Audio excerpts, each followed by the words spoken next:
Old టెస్ట్మెంట్కి new టెస్ట్మెంట్కి ఉన్న difference ఏంటంటే, old testament ఏంటంటే ఇట్స్ క్రయింగ్, ఏడుపు, దుఃఖము, బాధ, వేదన భరించాలి, అనుభవించాలి.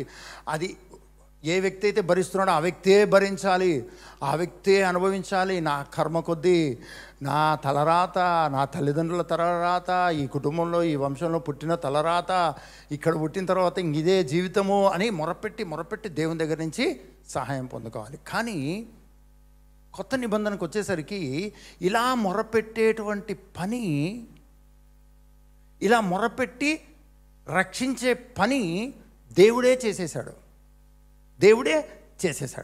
ఇలా దేవుడు చేసిన తర్వాత ఉన్నటువంటి జీవితము ఈరోజు మనము కలిగి ఉన్నాము. ఇప్పుడు ఏం చేయాలి అంటే, ప్రధానికి ఆయనకు థ్యాంక్స్ చెప్పాలి, కృతజ్ఞత చెల్లించాలి. ఆయన మన కొరకు జరిగించిన విమోచన కార్యం గురించి, ఆయన మన కొరకు చేసిన శక్తివంతమైన విమోచన కార్యం గురించి నిత్యము ఆయనను ఘనపరిచే వారముగా, ఆరాధించే వారముగా, కృతజ్ఞత చెల్లించే వారముగా మనము ఉండాలి. ఎక్కువ సమయము గడపాలి. మనం ఎక్కడ లాక్ చేయబడతామంటే, మరలా మనం కన్నీరు గార్చే దగ్గర, మరలా మనము దుఃఖపడే దగ్గర, మరలా మనము మొరపెట్టే దగ్గర లాక్ చేయబడతాం. అక్కడ లాక్ చేయబడి మనము దేవుడు మనకేమిచ్చాడు అన్న విషయాన్ని గ్రహించుకోకుండా మొరపెడుతూనే ఉంటామండి. కన్నీరు కారుస్తూనే ఉంటాం, మొరపెడుతూనే ఉంటాం, ఇవ్వు అని అడుగుతూ ఉంటాము. దయచేసి ఈ సంవత్సరంలో అటువంటి పనులు మనము చేయొద్దు. ఏం చేయాలంటే మొట్టమొదట తెలుసుకోవాలి. మీ పక్క వాళ్ళతో చెప్పండి, తెలుసుకుంటే జ్ఞానం వస్తుంది.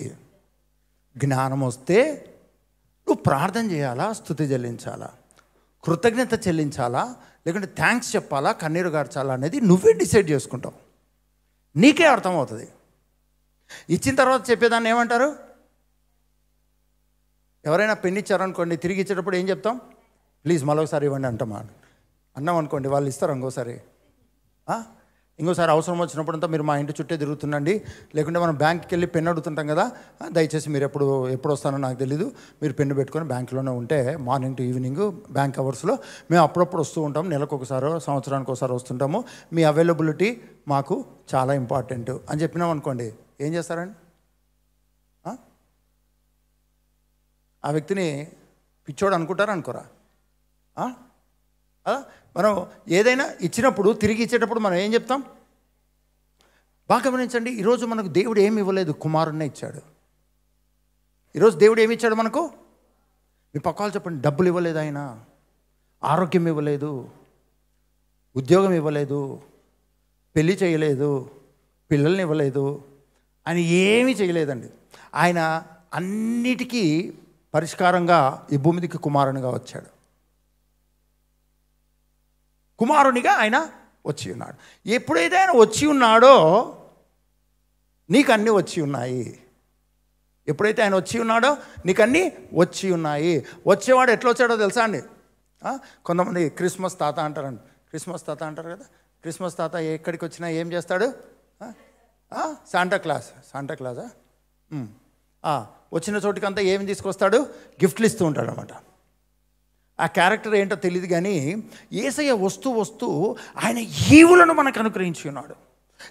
చెరగా పట్టుకొని పోయి ఆయన మనకు ఈవులను అనుగ్రహించాడు అని బైబిల్ గ్రంథం చెప్తుంది. గట్టిగా హల్లెలూయా చెప్దామండి.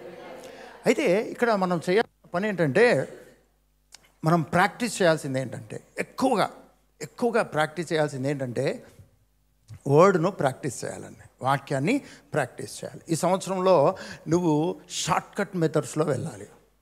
ఓకేనా? ప్రభువు నీకు 6-వే లైన్ వేసేసాడు.